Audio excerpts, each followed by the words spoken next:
Et le dimanche, nous avons dit que cet homme à qui Dieu accorde la réussite, c'est un homme de prière. Alléluia. Nous avons dit le dimanche que plus nous avons à faire, plus nous avons de responsabilités, eh bien plus nous devons passer du temps dans la prière. La prière, en fait, devient, en d'autres termes, un gage, si vous voulez, des responsabilités que nous avons à faire.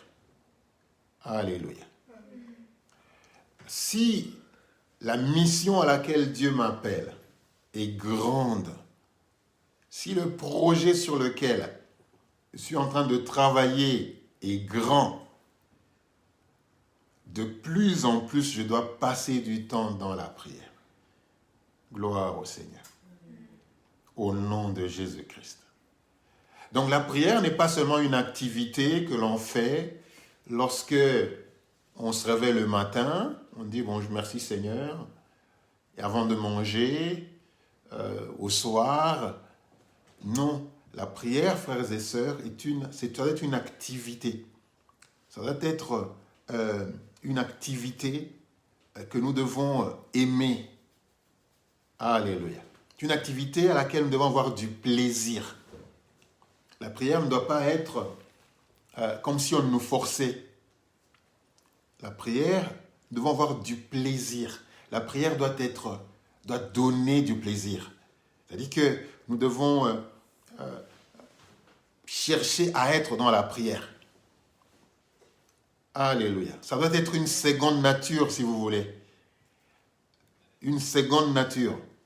La prière était une seconde nature pour Jésus-Christ.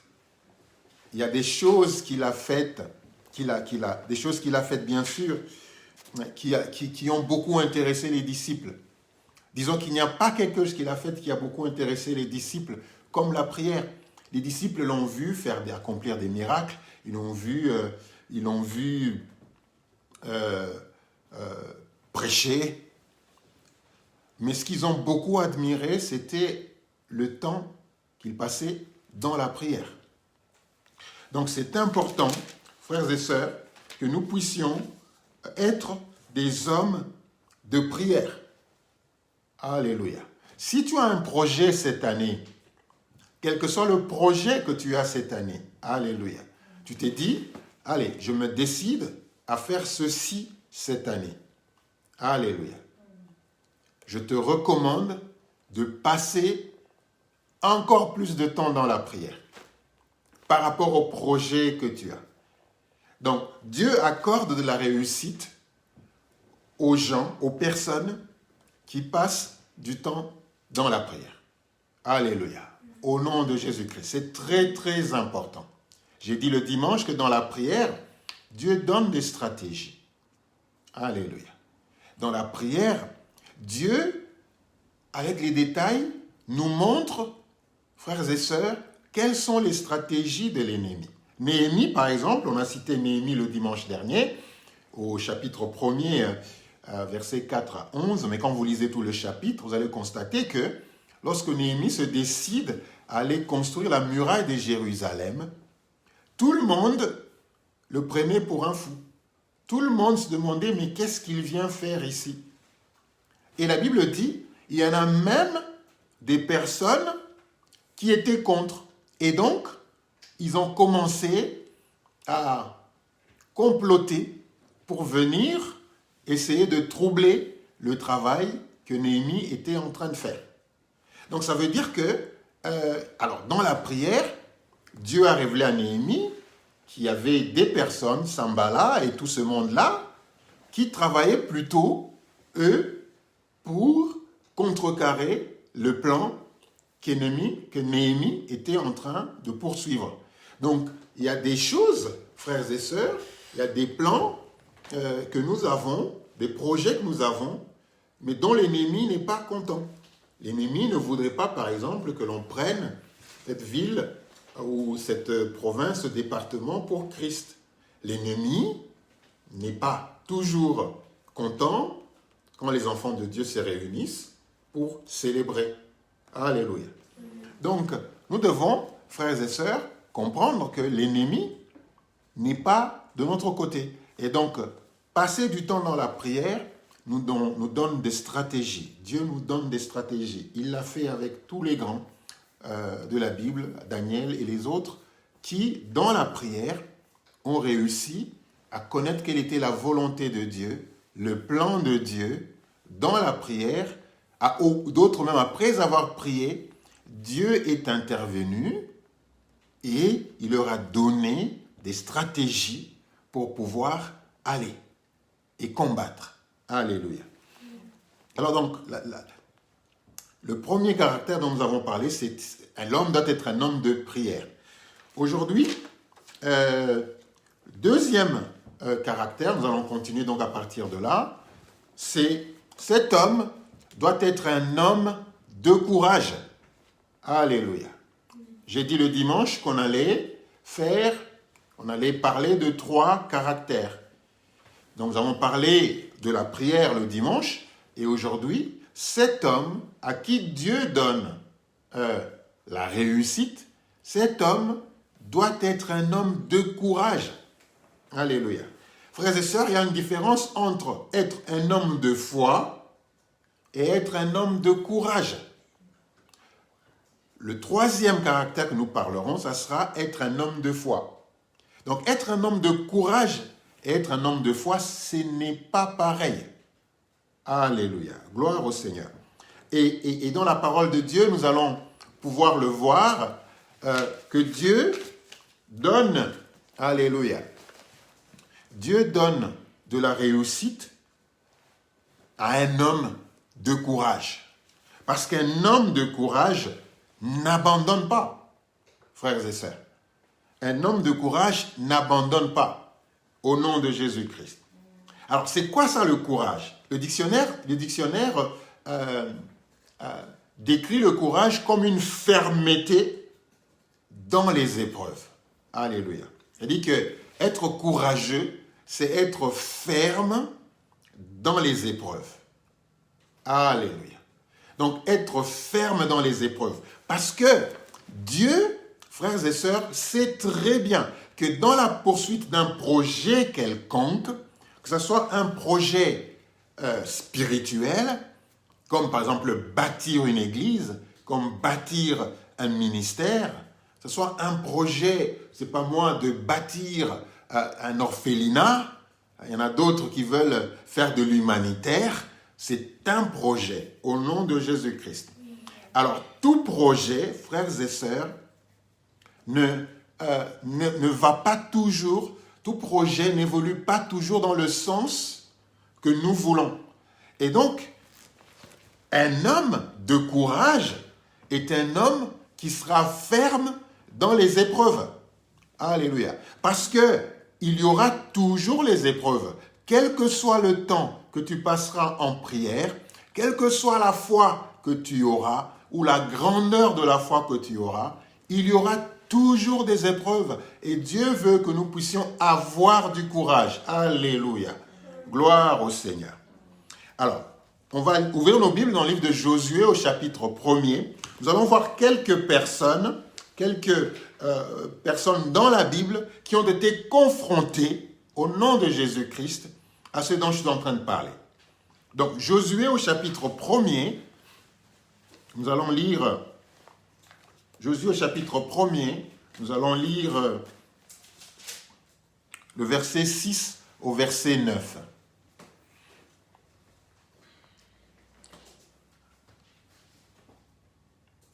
Josué au chapitre 1er, verset 6 au verset 9. Je lis. Alléluia. Et il dit, fortifie-toi et prends courage.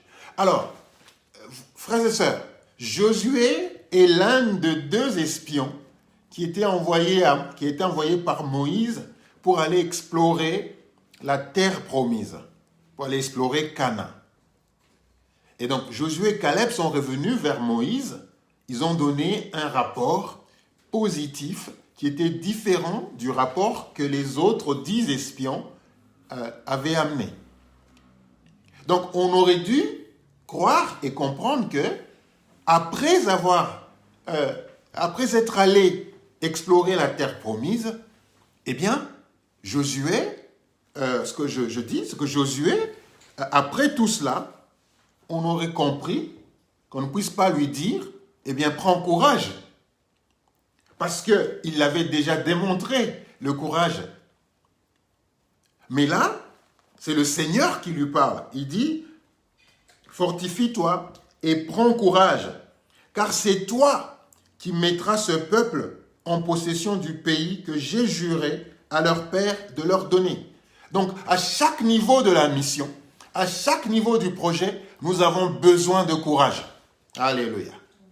Le courage que nous avions hier n'est pas nécessairement celui dont nous avons besoin aujourd'hui. À chaque niveau, frères et sœurs, de projet, chaque fois que nous nous lançons dans un nouveau projet, il y a des choses que nous ne maîtrisons pas forcément.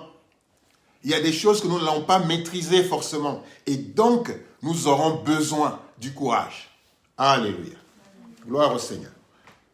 Et puis, verset 7, il lui dit encore une fois, c'est le Seigneur qui parle, « Fortifie-toi seulement et aie bon courage en agissant fidèlement selon toute la loi que Moïse, mon serviteur, t'a prescrite. Ne t'en détourne ni à droite ni à gauche, afin de réussir dans tout ce que tu entreprendras. » Encore une fois, une deuxième fois, le Seigneur reprend en lui disant, fortifie-toi seulement et aie bon courage. Donc le Seigneur, frères et sœurs, malgré la foi que l'on puisse avoir, malgré le temps, frères et sœurs, que l'on va passer en prière, parce que Josué, frères et sœurs, était quelqu'un qui passait du temps dans la prière. Josué cherchait toujours à écouter ce que Dieu dit avant de se lancer, alléluia, dans un nouveau combat. C'est l'un des grands généraux de la Bible, Josué. Il a gagné des combats. Et je sais qu'il y a même des généraux du monde qui étudient les stratégies de la Bible dans Josué. Alléluia. Gloire au Seigneur. C'est un grand stratège. C'est quelqu'un qui passait du temps dans la prière, qui est quelqu'un qui avait confiance en Dieu, qui demandait toujours au Seigneur avant de commencer un projet. Avant de se lancer dans un projet, Josué passait du temps dans la prière. Alléluia. Et maintenant, Dieu lui dit, voilà une nouvelle mission que je te confie. Frères et sœurs, pour chaque nouvelle mission que le Seigneur nous confie, nous avons besoin du courage. Alléluia. Si ce n'était pas nécessaire, Dieu n'allait pas insister. Alléluia.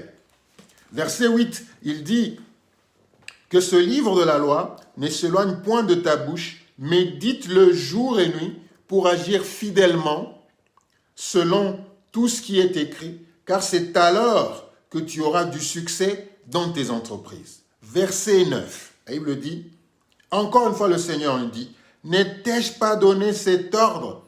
Fortifie-toi et prends courage. Dieu le reprend encore une fois.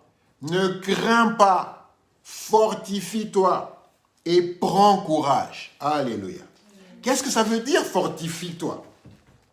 Un autre synonyme de fortifie-toi, c'est-à-dire motive-toi. Alléluia.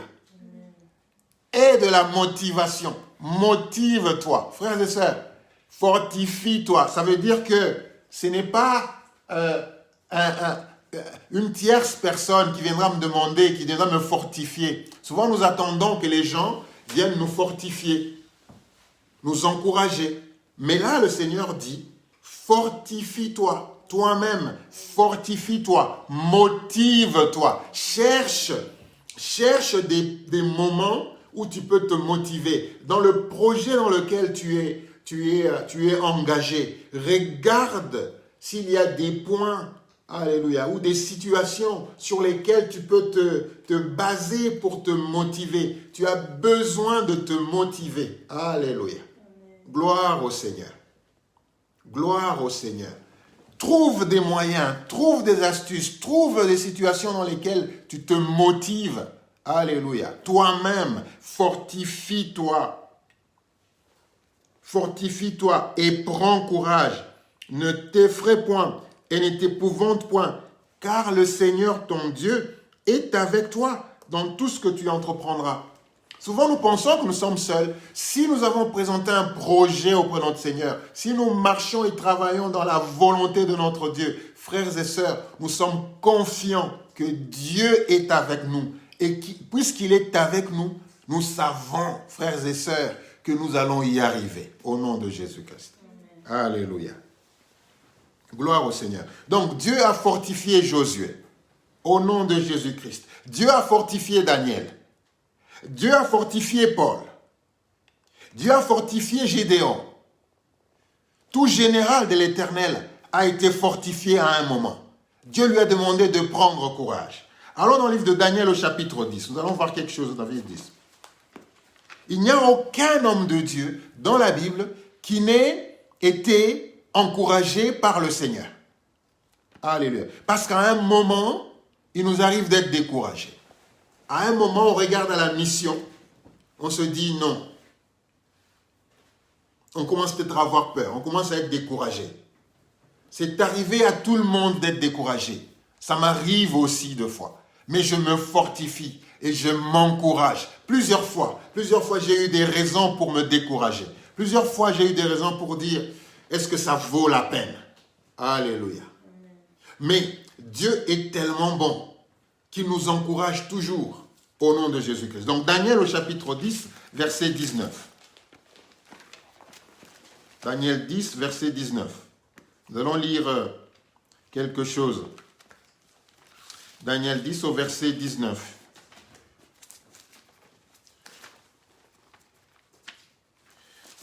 Alors, si Daniel 10 au verset 19.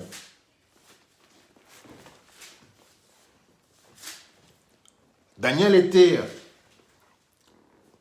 découragé, bien sûr. Et Dieu a envoyé un ange. Alléluia. Dieu a envoyé un ange au nom de Jésus-Christ. Verset 19, la Bible dit, puis il me dit, donc l'ange dit à Daniel, il dit, ne crains rien, homme bien-aimé, que la paix soit avec toi. Courage, courage, alléluia. Frères et sœurs, Dieu encourage Daniel, Dieu encourage ses généraux, et j'entends ce Dieu en train d'encourager chacun d'entre vous. Alléluia. Dieu dit à Daniel, ne crains rien, homme bien-aimé. Si tu es le bien-aimé de Dieu, je t'encourage ce soir. Alléluia.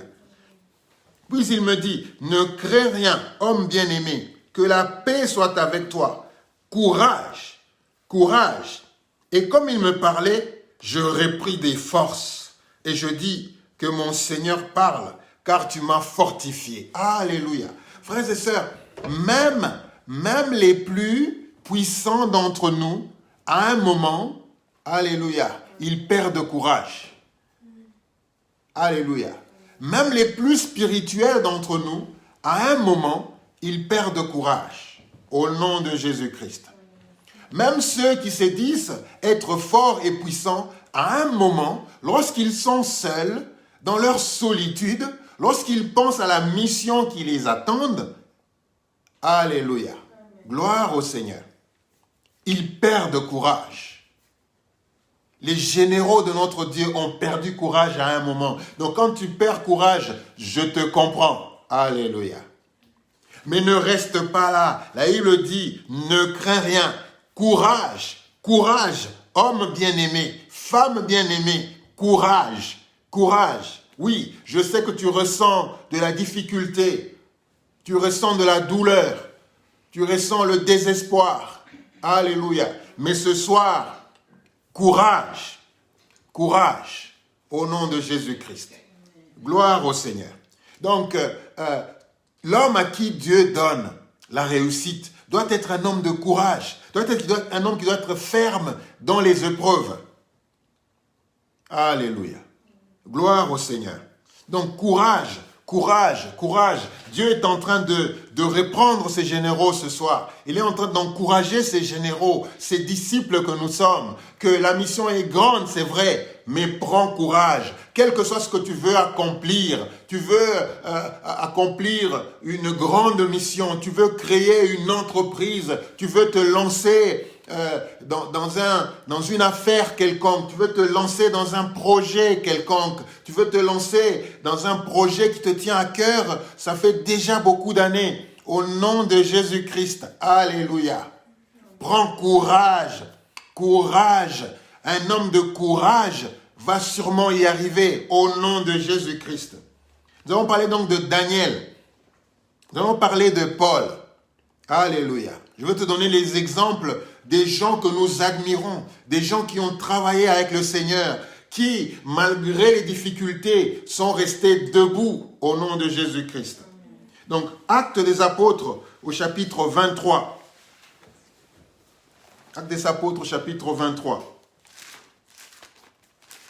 Nous allons voir Paul.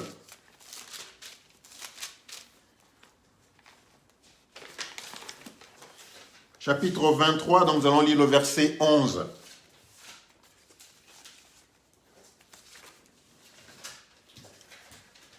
Donc, Acte 23 au chapitre 11. La Bible dit ceci. La nuit suivante, le Seigneur apparut à Paul et dit, prends courage. Alléluia. Car de même que tu as rendu témoignage de moi dans Jérusalem, il faut aussi que tu rendes témoignage dans Rome. Frères et sœurs, Paul a rendu témoignage à Jérusalem au nom de Jésus-Christ. Dieu encourage ses généraux pour la mission qu'il est en train de leur confier. Alléluia. Gloire au Seigneur. La nuit suivante, le Seigneur apparut à Paul et dit, « Prends courage, car de même que tu as rendu témoignage de moi dans Jérusalem, il faut aussi que tu rendes témoignage dans Rome. » Alléluia. Au nom de Jésus-Christ. De la même manière que tu as participé, frères et sœurs, à établir, à travailler dans ce projet-là, il y a un nouveau projet auquel le Seigneur est en train de t'appeler aujourd'hui. Et le Seigneur te dit, prends courage. Alléluia. Aie bon courage au nom de Jésus-Christ. Au nom de Jésus-Christ. Prends courage. Frères et sœurs, quand on regarde tout ce que Paul a fait, comment nous admirons Paul. Alléluia. Comment nous l'admirons. Mais même lui avait quand même besoin d'être encouragé. Alléluia. Paul avait besoin d'être encouragé. Daniel avait besoin d'être encouragé. Moïse avait besoin d'être encouragé. Moïse est même venu auprès du Seigneur. Il dit, oui, mais qui suis-je pour que moi je puisse aller? Alléluia. Qui suis-je? Dieu a dû encourager Moïse. Donc, si deux fois tu as besoin d'encouragement, je te comprends. Alléluia. Parce que même les grands ont été encouragés au nom de Jésus-Christ. Donc, à Paul, on dit, malgré tout ce que Paul a fait, nous savons tous, frères et sœurs, que Paul, au nom de Jésus-Christ, a fait 2 fois plus que les disciples. Paul a fait un travail formidable, frères et sœurs, alors qu'il n'a pas connu Jésus-Christ.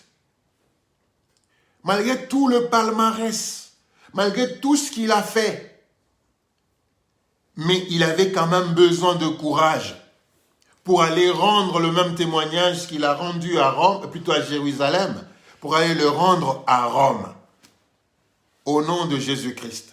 Une nouvelle mission avec des choses qu'on ne maîtrise pas, avec des inconnus. Chaque mission a des inconnus. Chaque mission a des choses que nous ne maîtrisons pas. Et Dieu nous amène toujours dans des missions où il y a des choses que nous ne maîtrisons pas, pour que nous puissions tous avoir confiance en lui. Une mission pour laquelle on n'a pas confiance en Dieu, c'est une mission, à mon avis, moindre. Mais une grande mission de notre Dieu, eh bien, Dieu va toujours s'arranger qu'il y ait beaucoup d'inconnus. Alléluia. Mais que nous soyons encouragés à chaque moment, à chaque étape, pour que nous puissions être à même d'accomplir ce que Dieu nous demande d'accomplir. Alléluia. Gloire au Seigneur. Donc, peuple de Dieu, frères et sœurs, l'homme à qui Dieu donne la réussite doit autant être un homme de prière, mais il doit aussi être un homme de courage. Pourquoi doit-il être un homme de courage? Alléluia. Nous allons ouvrir nos Bibles. Je pense que ce sera le dernier texte que nous verrons ce soir. C'est Nombre au chapitre 13. Nombre au chapitre 13. Donc, Nombre 13.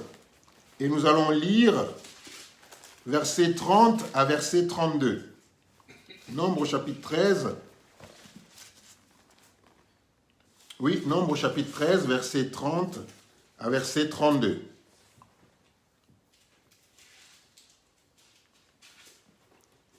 Alléluia. Donc, Nombre 13, verset 30 à 32, la Bible dit, c'est Caleb qui parle. Caleb fit taire le peuple qui murmurait contre Moïse. Alléluia. Il dit, montons, emparons-nous du pays, nous y serons vainqueurs. Alléluia.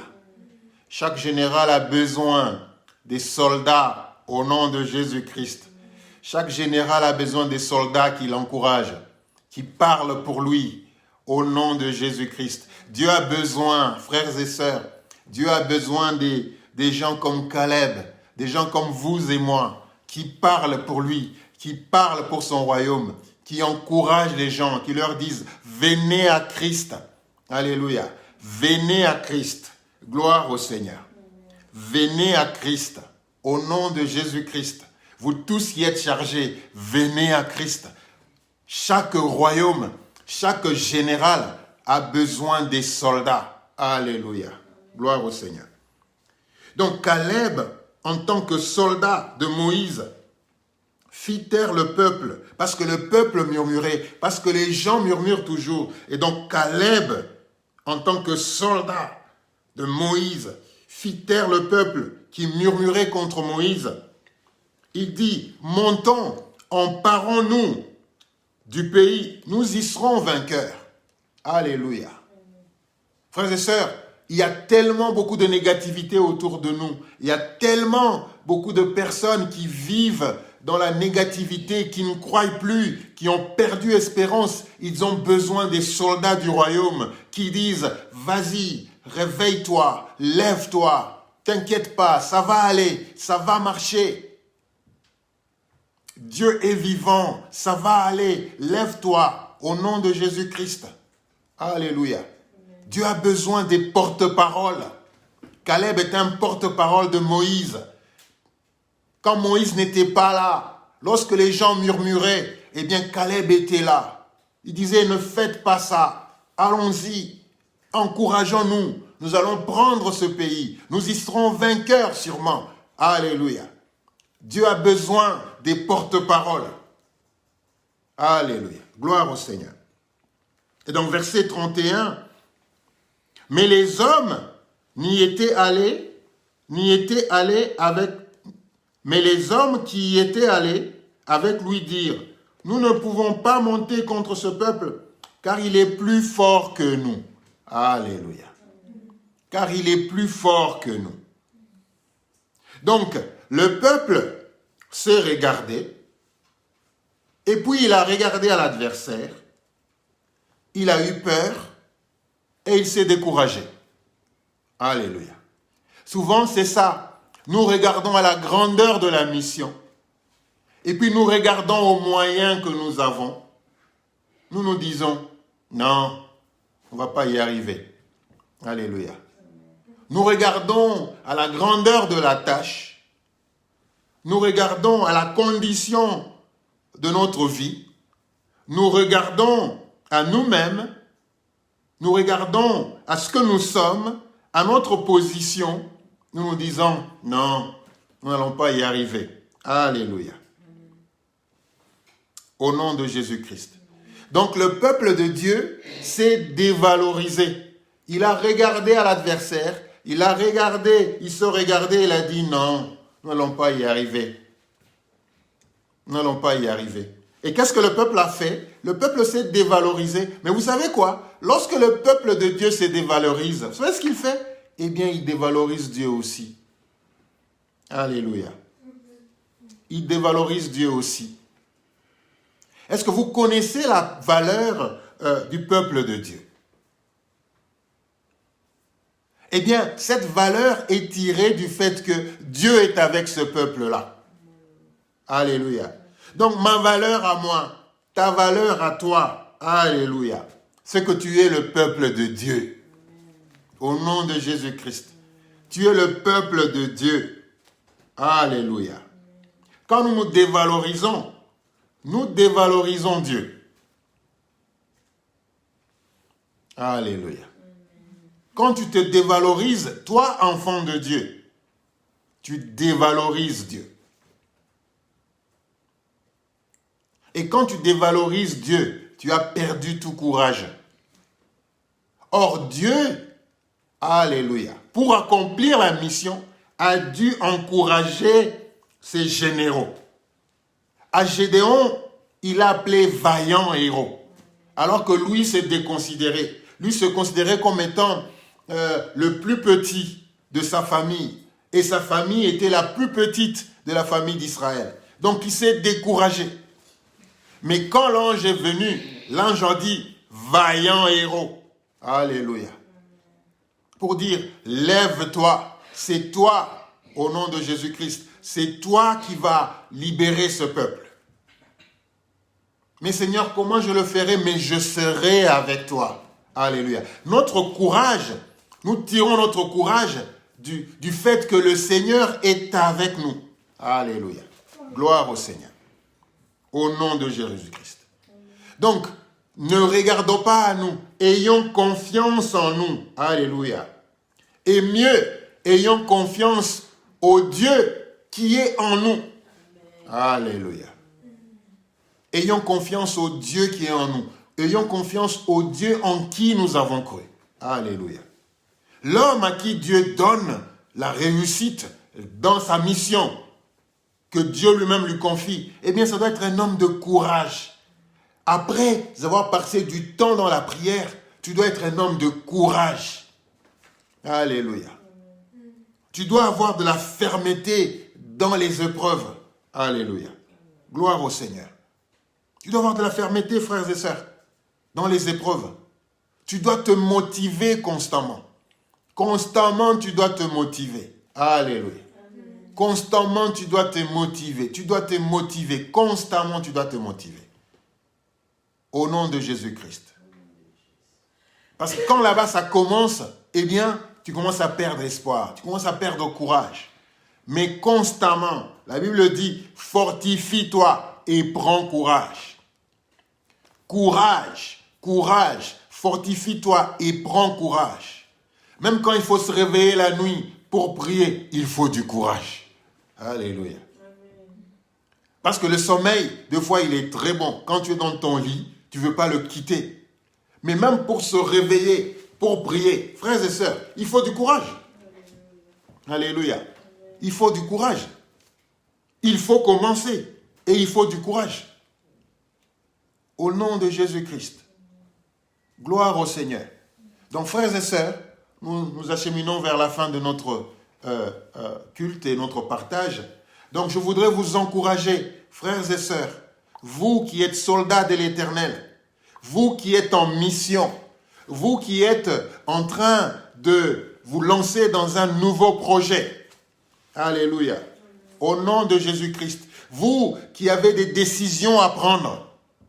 pour votre vie, pour votre famille. Vous qui voudrez changer de direction et commencer à faire autre chose. Vous qui avez toujours imaginé faire quelque chose pour le Seigneur, mais n'avez jamais eu le courage. Aujourd'hui, le Seigneur te dit courage, courage. Alléluia.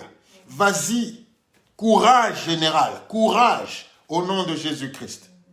Parce que, je vais terminer par là, frères et sœurs, pourquoi est-ce qu'on doit avoir du courage? Pourquoi? Parce que jamais un projet n'a réussi du premier coup. Alléluia. Très rarement, des nouveaux projets ont réussi du premier coup. Plusieurs fois, il a fallu refaire pour finalement y arriver. Plusieurs fois, il a fallu passer par des échecs pour finalement y arriver. Alléluia. C'est pourquoi nous avons besoin de courage. C'est pourquoi nous avons besoin d'avoir de la fermeté dans les épreuves. Parce que plusieurs fois, nous serons bloqués. Plusieurs fois, nous allons rencontrer des difficultés. Plusieurs fois, nous allons rencontrer des blocages. Mais nous n'allons pas abandonner là. Nous n'allons pas arrêter là. Alléluia. Raison de plus pour avoir du courage. Dieu nous dit, prends courage. Aie bon courage. Fortifie-toi. Aie bon courage, la Bible dit. Donc je vous encourage, frères et sœurs, au nom de Jésus-Christ, alléluia, à avoir du courage, à continuer à servir le Seigneur, même si on ne voit pas les signes. Alléluia. Même si quand on prie, on ne voit pas encore les signes. Continuons à prier. Ayons du courage. Que les signes ne nous découragent pas, au nom de Jésus-Christ. Continuons à prier. Continuons à prier, frères et sœurs. Ayons du courage dans l'accomplissement de n'importe quelle mission. Ayons du courage. Un jour, ça va tenir. Un jour, ça va marcher. Un jour, alléluia. Au nom de... Oui, bien sûr, il faut revêtir toutes les armes de Dieu. Revêtons toutes les armes de Dieu. Alléluia. Le courage. Ayons du courage, frères et sœurs. Au nom de Jésus-Christ. Donc, si tu te décourages, je dis, c'est normal. Même les généraux de Dieu se sont découragés à un moment de leur vie. Mais Dieu a été là pour les encourager.